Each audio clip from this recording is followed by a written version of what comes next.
savais pas ce que c'était parce que je m'étais jamais sentie comme ça, mais jamais. Je le trouvais un peu relou clairement. Il y avait la tombe de son mari dans son jardin. Blackout. Je me suis réveillée, j'étais allongée par terre, en sueur.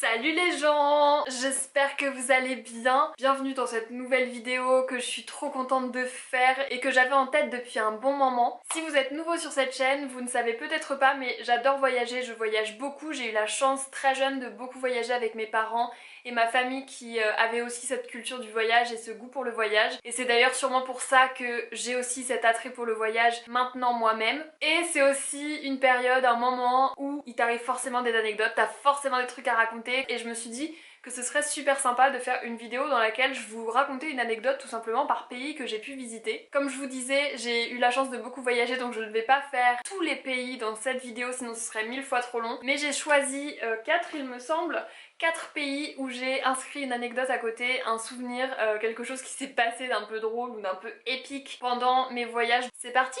On va commencer avec un des voyages que vous avez pu suivre sur cette chaîne si jamais vous êtes abonné depuis un petit moment quand même, je dirais presque un an. Il y a un an je suis partie en Tunisie avec des amis et j'avais fait des vidéos sur le voyage, donc je vous les mettrai en barre d'infos si ça vous intéresse. Et si jamais vous êtes toujours pas abonné d'ailleurs à ma chaîne, je vous invite à cliquer sur le petit bouton juste en dessous. Donc pendant ce voyage on était du coup 4 filles avec la maman d'une de mes copines. Bien sûr j'ai plein d'anecdotes sur ce voyage, mais il y en a une que je trouvais vraiment très drôle et que j'avais envie de raconter. Vous connaissez tous, ou peut-être pas tous, je parle comme si on était tout le temps ensemble, mais vous connaissez peut-être Lison parce que j'ai fait plusieurs vidéos avec elle sur ma chaîne. Elle est beaucoup apparue pendant les vlogs de juin. Ceux qui ne la connaissent pas, allez voir mes anciennes vidéos, vous allez comprendre. En fait dans l'hôtel on avait du coup des animateurs qui étaient là. Il y avait un animateur qui était à fond, mais à fond sur Lison, mais genre vraiment il était à fond sur elle. À chaque fois qu'elle passait pour aller manger, qu'on allait au resto ou quoi, il lui faisait des petits coucous, des petits sourires et tout, il arrêtait pas de la regarder, de venir lui parler et tout.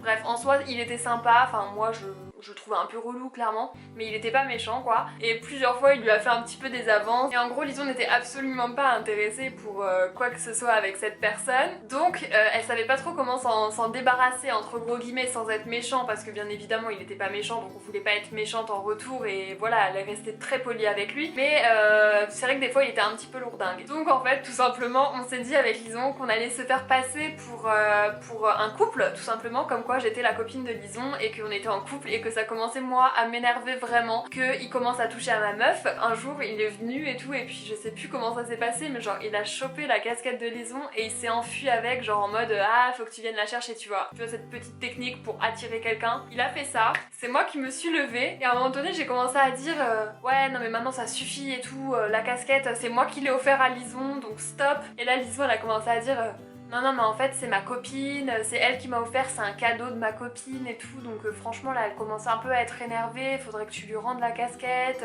en fait c'est pas à moi c'est à elle, enfin toute une histoire, genre un Travalgar. Et là le mec il s'est approché et il comprenait pas, genre à chaque fois qu'on disait le mot copine il disait ah ouais, vous êtes amis. Non on est en couple, copine, amoureuse. Ah ouais, genre vous êtes amis. Non, on est en couple, amoureuse. Ouais, vous êtes amis. Et ça a duré mais je sais pas combien de temps, enfin pour lui c'était pas possible qu'on soit en couple. Et une fois qu'il a vraiment compris qu'on était vraiment supposé être en couple, il est parti.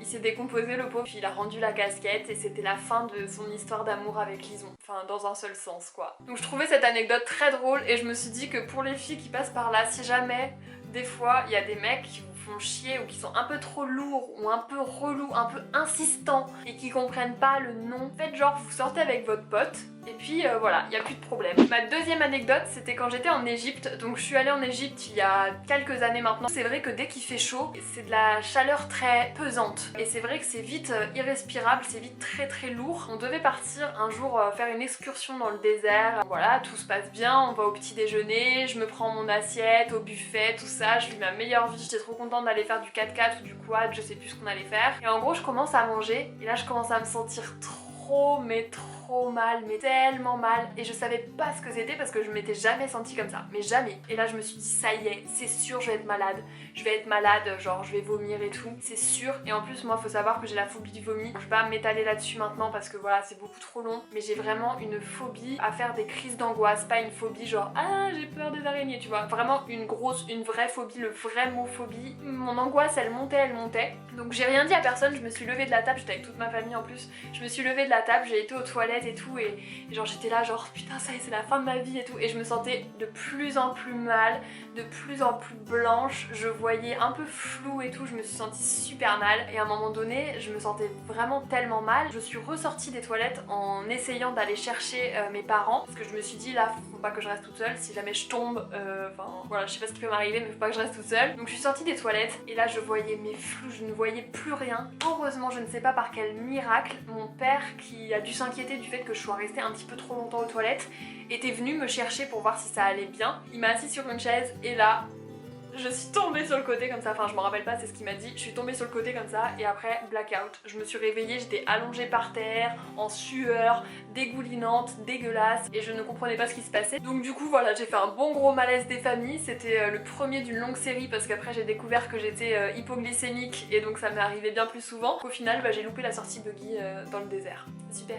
Je me suis dit que j'allais raconter une deuxième anecdote sur l'Egypte parce qu'il y a quand même un truc de fou qui nous est arrivé et on a vraiment eu trop de chance donc ça va être très rapide. Mais en gros la période quand j'étais en Égypte c'était la période où il y a eu un énorme nuage de fumée avec des particules qui étaient dans le nuage qui étaient très néfastes pour les avions. Donc il y a eu une période où il n'y a aucun avion qui pouvait décoller ni voler tout simplement. Du coup on a dû rester en Égypte 4 jours de plus et on a eu de la chance parce que mon dieu il y en a plein qui attendaient à l'aéroport parce qu'on savait pas quand les avions allaient redécoller. Au final ça a duré 4 jours, donc il y a des gens qui sont restés 4 jours bloqués dans les aéroports parce qu'ils étaient à l'étranger et qu'ils pouvaient pas rentrer et que leur hôtel n'acceptait pas de les garder. Nous on a eu énormément de chance, c'est que notre hôtel nous a dit bon bah tant qu'il y a le nuage de toute façon on vous héberge encore à l'hôtel et vous avez toujours la formule que vous aviez payée. Donc on a eu 4 jours supplémentaires de tout frais payés à l'hôtel, service tout inclus. Je me suis sentie hyper privilégiée parce que je sais qu'il y a beaucoup de monde qui ont été dans une merde, dans une galère pas possible à cause de ce nuage, mais nous en tout cas ça nous a vachement servi. Et enfin, quatrième anecdote, c'est sur un nouveau pays, c'est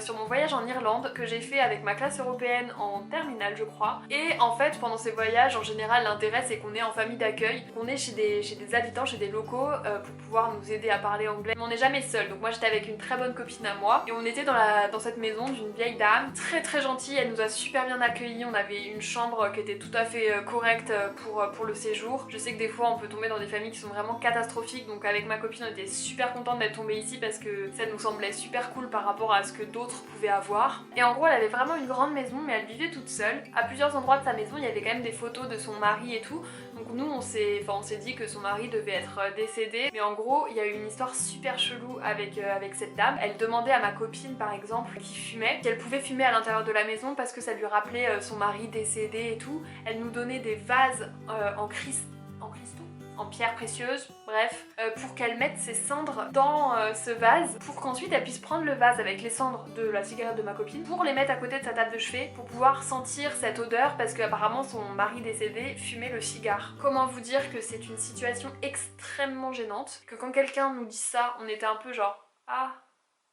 D'accord, désolée, tu vois, tu sais pas trop quoi répondre, alors ça nous faisait vraiment de la peine, mais en même temps c'est super chelou de demander, enfin, tu vois, c'est une demande qui est particulière quand même. Et un jour, du coup, on était dehors dans son jardin, toujours avec ma copine pour qu'elle fume sa clope, et il y avait en fait dans son jardin une sorte de tombe, enfin une sorte de pierre comme ça, un peu debout, un peu la forme d'une tombe. On se dit quand même c'est pas une tombe, tu vois. On était toute seule à la maison, du coup on s'est approchés, etc. Pas du tout par voyeurisme, mais juste pour savoir ce que c'était parce que ça nous intriguait vraiment. Et en fait on a vu qu'effectivement il y avait un nom qui était gravé. On a vite fait compris qu'en fait il y avait la tombe de son mari dans son jardin. Et on était hyper choqués parce qu'en fait on marchait dessus, enfin on se rendait pas compte tu vois, mais genre c'était vraiment... le jardin n'était pas grand, donc si tu faisais un pas dans le jardin tu marchais au-dessus de la tombe quoi. Et franchement on a trouvé ça hyper glauque et on se disait mais c'est pas du tout légal. Et en fait on a regardé et en Angleterre c'est absolument légal d'enterrer, enfin de ce qu'on a compris hein.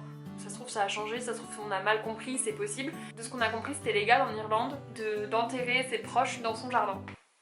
Voilà, donc voilà pour mes anecdotes de voyage. Je vous ai donné des anecdotes sur 3 pays que j'ai fait en vacances, mais j'en ai fait beaucoup d'autres et j'ai plein d'autres anecdotes à raconter. Donc si vous voulez une deuxième édition, n'hésitez pas à me dire dans les commentaires. Et dites-moi également, vous, si vous avez visité ces pays-là, ou alors si vous avez des anecdotes sur d'autres pays que vous avez visités, partagez-les moi aussi, je serais trop contente de savoir. Peut-être qu'il y en a des rigolotes qui peuvent me faire marrer. En tout cas, franchement, les voyages, c'est vraiment les meilleurs moments. Donc si jamais vous avez l'occasion de partir en voyage, faites-le. Puis sur ce, je vous fais des gros bisous et je vous dis à très bientôt dans une prochaine vidéo tous les dimanches à 18 h et tous les mercredis pour les Théâtres Week à 18 h également.